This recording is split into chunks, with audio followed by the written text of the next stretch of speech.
उत्तर प्रदेश में काफ़ी सरगर्मियाँ बढ़ गई हैं।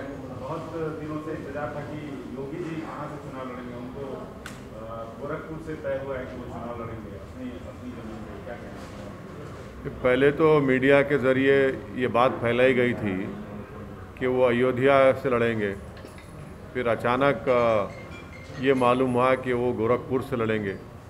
तो मुझे उम्मीद है कि गोरखपुर के जनता जिस तरह कोविड के सेकेंड वेव में योगी सरकार बिल्कुल गायब नज़र आई थी और उत्तर प्रदेश की जनता को उनके हाल पर छोड़ दिया था, जिस तरीके से गंगा के पानी के ऊपर हज़ारों लाखों लोगों की लाशें तीर रही थी, वैसे ही गोरखपुर में राप्ती नदी में कई लाशें बह रही थी। तो मुझे उम्मीद है कि गोरखपुर की जनता राप्ती नदी में जो गरीब आवाम की बेबसी और लाचारी और उनकी मौत और उनके भाई बहन बेटे की लाशें जो बह रही थी, वो उसको याद रखेंगी और एक अच्छा फैसला लेंगी योगी आदित्यनाथ के खिलाफ। सर, जैसे कि अभी योगी आदित्यनाथ गोरखपुर से लड़ रहे, पर बीजेपी ने साथ ही साथ अखिलेश यादव, प्रियंका गांधी और मायावती को भी चैलेंज किया है कि वो अपने कैंडिडेट्स सीट पे डिक्लेयर करें, या तो फिर वो डर गए हैं बीजेपी से। इलेक्शन जो लड़ा जाता है वो डेमोक्रेसी का एक उसूल है और उसके ऊपर लड़ा जाता है, तो डर किसी से डरा नहीं जाता। कैंडिडेट खड़ा किए जाएंगे और जनता फैसला करेगी। सर, आपकी तैयारी कैसी है अपने 9 कैंडिडेट्स की? हाँ, हमारे पार्टी प्रेसिडेंट ने इस बात का ऐलान किया है कि हम लोग उत्तर प्रदेश के विधानसभा में 100 विधानसभा की सीट पर लड़ने की तैयारी कर रहे हैं और पहली लिस्ट हमने फर्स्ट फेज़ की जारी की है और भी कैंडिडेट्स दूसरे फेज़ के और दूसरे जितने फेज़ हैं उसके जारी किए जाएंगे और हम लोग पूरी तैयारी कर रहे हैं, पूरी तैयारी के साथ इस चुनाव में मुकाबला कर रहे हैं। और जाहिर है कि इलेक्शन कमीशन के गाइडलाइंस को फॉलो करते हुए, क्योंकि फ़िज़िकल रैलीज़ अलाउ नहीं कर रहे हैं, तो हम लोग वर्चुअल रैलीज़ भी करेंगे और जो भी मॉडर्न टेक्नोलॉजी के जो टूल्स हमारे पास हैं उसको इस्तेमाल करेंगे इलेक्शन कमीशन के रूल्स और गाइडलाइंस को देखते हुए।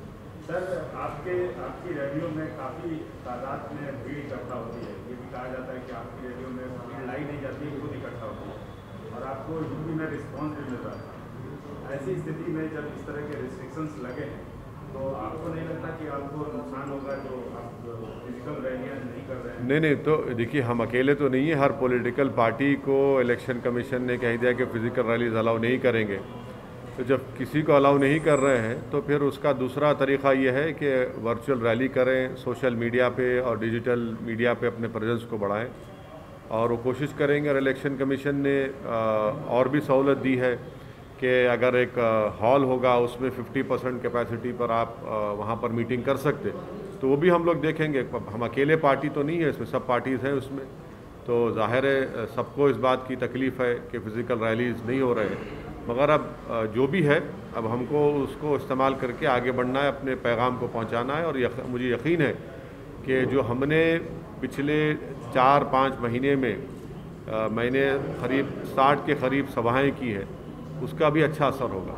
पर सर, क्या कोविड की वजह से रिजल्ट्स पे इम्पैक्ट पड़ेगा यूपी में? अब ये बताना मुश्किल है कि किस तरीके से कोविड फैलेगा, क्या होगा, बट अब इलेक्शन कमीशन ने अपने विजडम में फ़ैसला लिया है चुनाव कराने का, तो हम पॉलिटिकल पार्टीज़ में पूरा अपना ताउन देंगे, कोऑपरेट करेंगे ताकि लोग ज़्यादा से ज़्यादा निकल कर अपने वोट का इस्तेमाल करें और हमारी पार्टी के उम्मीदवारों को कामयाब करें। सर, मौजूदा रेस्ट्रिक्शंस के मद्देनजर आपका हैदराबाद से सुना गया है कि आपका हैदराबाद से आप कैंपेनिंग नहीं कर पा रहे हैं, तो लखनऊ में कैंप करने वाले हैं? नहीं, तो बात बिल्कुल सही है। अब जैसा ही ये हमारे कैंडिडेट्स का नॉमिनेशन हो जाएगा, प्रोसेस शुरू हो चुका है, तो यकीनन मैं लखनऊ भी जाऊंगा, वेस्टर्न यूपी में भी जाकर किसी जगह पर अगर हम वर्चुअल रैली करेंगे, आवाम से मुलाकात होगी, या जो भी इलेक्शन कमीशन के रूल्स और गाइडलाइंस के तहत काम करना है करेंगे।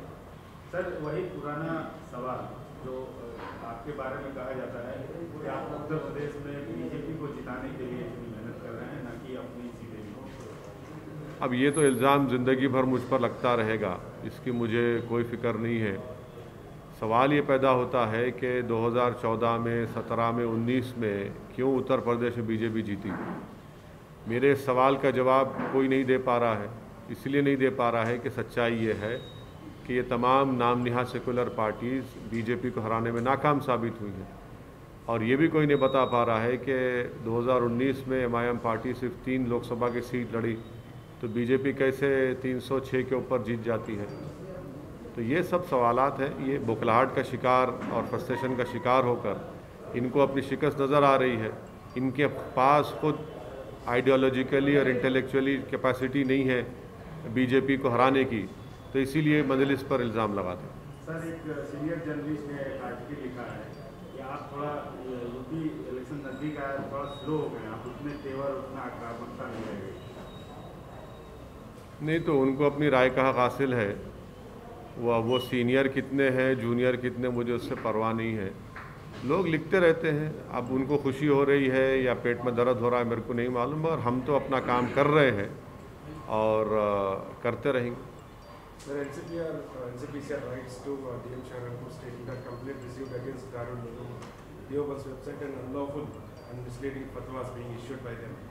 Well, the NCPCR should know that a fatwa is what? A fatwa is a mere legal opinion given.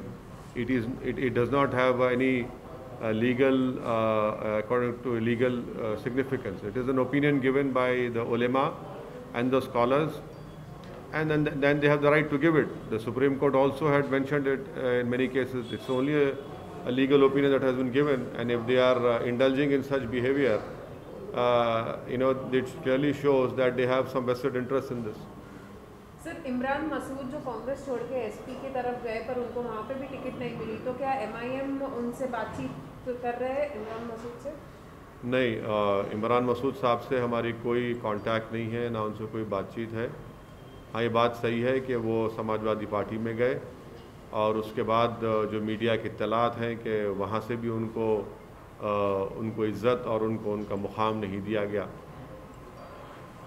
Sir, अभी आपने 9 कैंडिडेट्स ही रिलीज़ किए हैं और 100 के करीब कैंडिडेट्स हैं, तो क्या एक साइंटिफिक अप्रोच आप देख रहे हैं जो भी कैंडिडेट सेलेक्ट कर रहे हैं, जिस प्रकार के कैंडिडेट्स होने चाहिए, क्योंकि विनिंग हॉर्सेस पर ज़्यादा ध्यान दिया जाता है, तो आपके स्ट्रैटेजी कैंडिडेट सेलेक्ट करने में क्या है?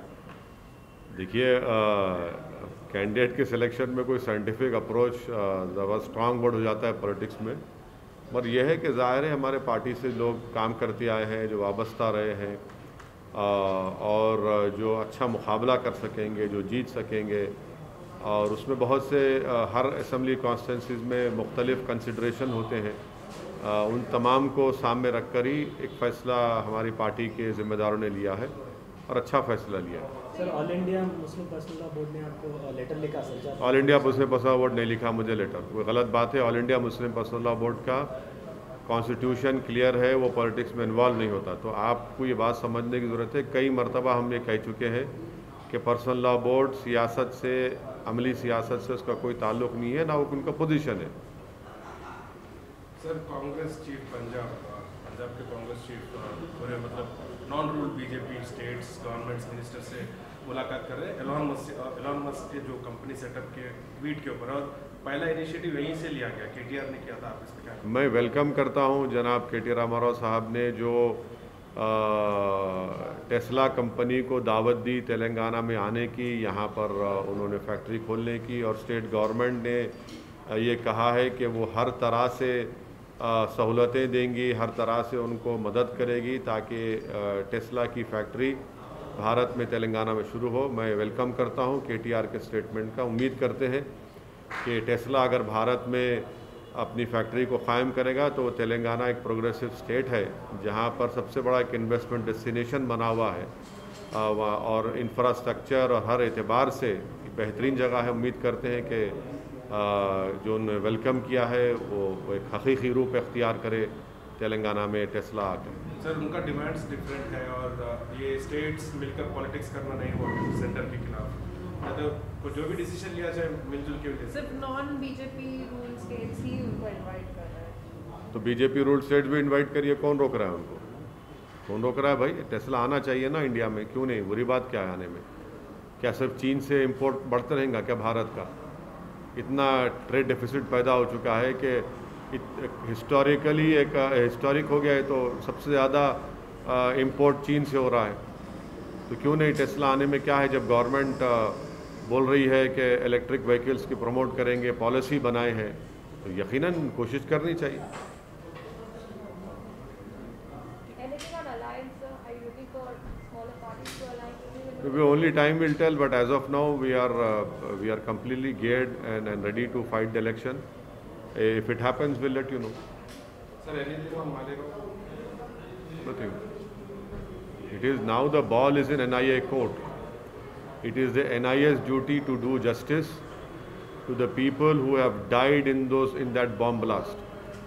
The NIA should ensure that the victims and their family get a closure, and the closure can only happen when the accused are convicted by the courts of law, and that can only happen if NIA does their work with due diligence, with all the honesty and with fairness. Otherwise, I fear that what happened in Makkah Masjid bomb blast case, what happened in Khaja Ajmeri bomb blast case, what happened in Samjhauta bomb blast case, where there has been no justice has been done. We do not want the same fate to happen in this Malegaon bomb blast case.